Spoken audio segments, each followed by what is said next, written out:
మహాగణాధిపతయ నమః. సదాశివసమారంభాం శంకరాచార్యమధ్యమాం అస్మదాచార్యపర్యంతాం వందే గురుపరంపరాం. శ్రీమాత్రే నమః. ప్రేక్షకులందరికీ స్వాగతం.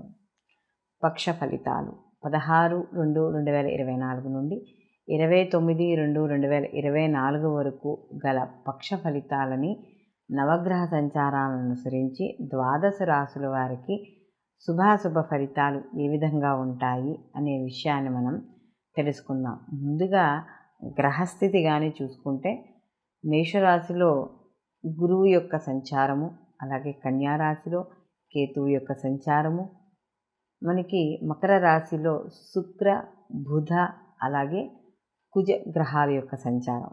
బుధుడు మనకి ఫిబ్రవరి 20వ తేదీ నుండి మకరం నుండి కుంభరాశిలోకి ఆయన మార్పు చెందడం అనేది జరుగుతుంది. అలాగే కుంభరాశిలో రవి శని యొక్క గ్రహాల యొక్క కలయిక, అలాగే 20వ తేదీ నుండి కూడా బుధుడు అక్కడ యాడ్ అవ్వడం అనేది జరుగుతుంది. మీనరాశిలో మనకి రాహు యొక్క సంచారము, చంద్రుడు యొక్క పక్ష ప్రారంభంలో మేషరాశిలో ఈయన యొక్క సంచారం మొదలయ్యి ఆయన ఈ యొక్క పక్షాంతానికి అంటే మనకి ఈ యొక్క 29వ తారీఖు కల్లా తులారాశిలోకి ఈయన ప్రవేశం అనేది అంటే ఆయన సంచారం అనేది జరుగుతోంది. కాబట్టి ఈ 15 రోజులు కూడా ఈ నవగ్రహ సంచారాలు ఏవైతే ఉన్నాయో వీటి యొక్క స్థితి వీక్షణ యొక్క సంచారాన్ని అనుసరించి ఈ యొక్క ద్వాదశ రాశుల వారికి కూడా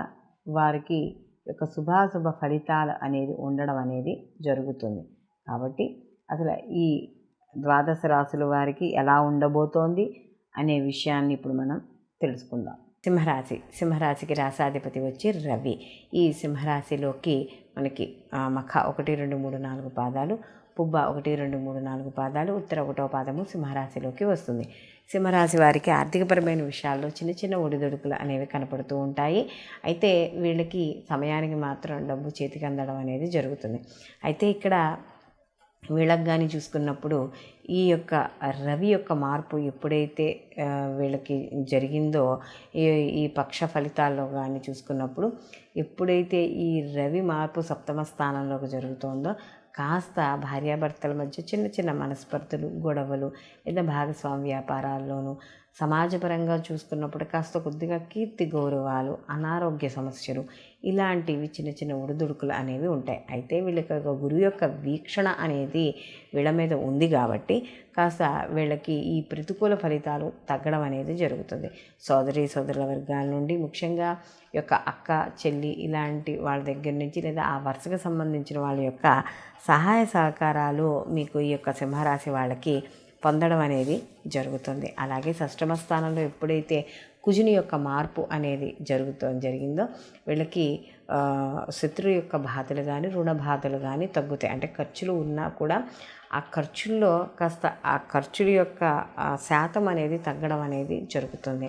అలాగే ఈ యొక్క శత్రు రుణ బాధలు ఎప్పుడైతే తగ్గాయో కాస్త మానసిక ప్రశాంతత అనేది ఉంటుంది. చిన్న చిన్న గొడవలు ఉన్నా కూడా మానసిక ప్రశాంతత అనేది కూడా ఏర్పడుతుంది. అలాగే సిమెంటు ఇలాగే ఈ పనిముట్లు అలాంటి వ్యాపారాలు చేసేవాళ్ళు వీళ్ళందరికీ కూడా లాభదాయకంగా ఉండడం, రియల్ ఎస్టేట్ వ్యాపారాలు చేసేవాళ్ళు వీళ్ళందరికీ అనుకూలంగా ఉంటుంది. అలాగే ఏమైనా స్థిరచరాస్తులు కొనుగోలు చేయాలనే ఆలోచన, ఎందుకంటే వీళ్ళకి భూములు చతుర్థాధిపతి అయిన కుజుడు వచ్చి ఉచ్చస్థానంలోకి వెళ్ళడం వల్ల వాహనాలు కొనుగోలు లేదా వాహనాల్లో మార్పులు చేర్పులు, గృహంలో మార్పులు చేర్పులు ఇవన్నీ కూడా చోటు చేసుకుంటాయి. తల్లి ఆరోగ్య విషయాల్లో వాటిల్లో కూడా చాలా అనుకూలంగా ఉండడం అనేది జరుగుతుంది. ఎందుకంటే వీళ్ళకి చతుర్థాధిపతి వచ్చి ఉచ్చలో ఉన్నాడు కాబట్టి. మిగిలిన విషయాల్లో కానీ చూసుకుంటే విద్యార్థులకు కూడా కాస్త కొంచెం వీళ్ళు ఈ పంచమాధిపతి వచ్చి వీళ్ళకి అంటే పంచమాధిపతి కూడా వచ్చి గురువు అవ్వడం కాస్త అనుకూలంగానే ఉండడం అనేది జరుగుతుంది.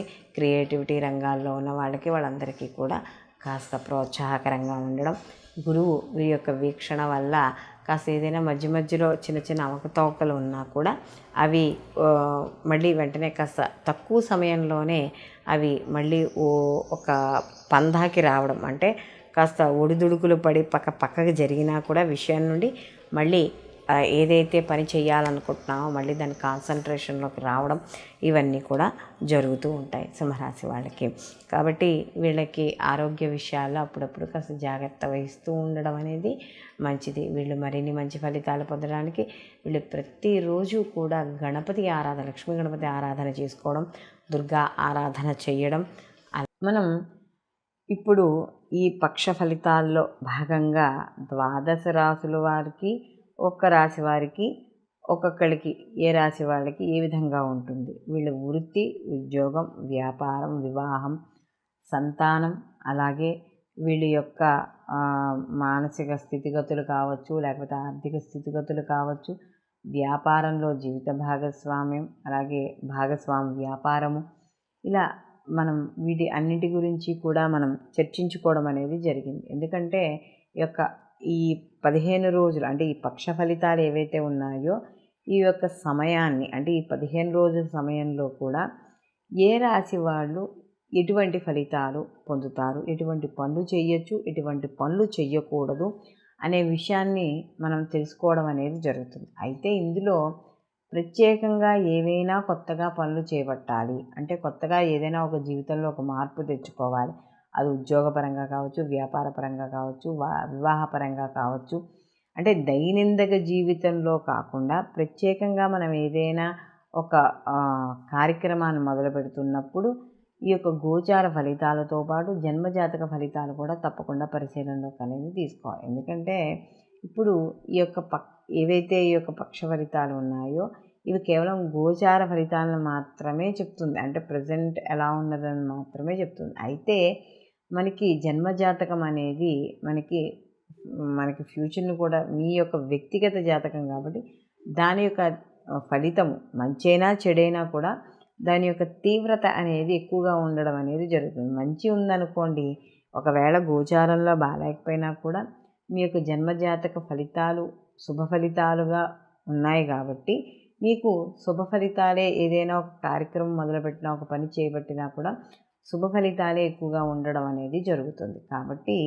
మనం తప్పనిసరిగా గోచార ఫలితాలతో పాటు వ్యక్తిగత జాతక పరిశీలన కూడా చాలా అవసరం అనేది మనకి ఇక్కడ తెలుసుకోవాలి. కాబట్టి అందరూ కూడా ఈ యొక్క పక్ష ఫలితాలతో పాటు వ్యక్తిగత జాతక ఫలితాలను కూడా మీరు పరిశీలనలోకి తీసుకుని అప్పుడు మీ యొక్క ముఖ్యమైన పనులు చేపట్టేటప్పుడు నిర్ణయాలు అనేవి తీసుకోవాలి. సర్వేజన సుఖినో భవంతు, లోకా సంస్థ సుఖినో భవంతు.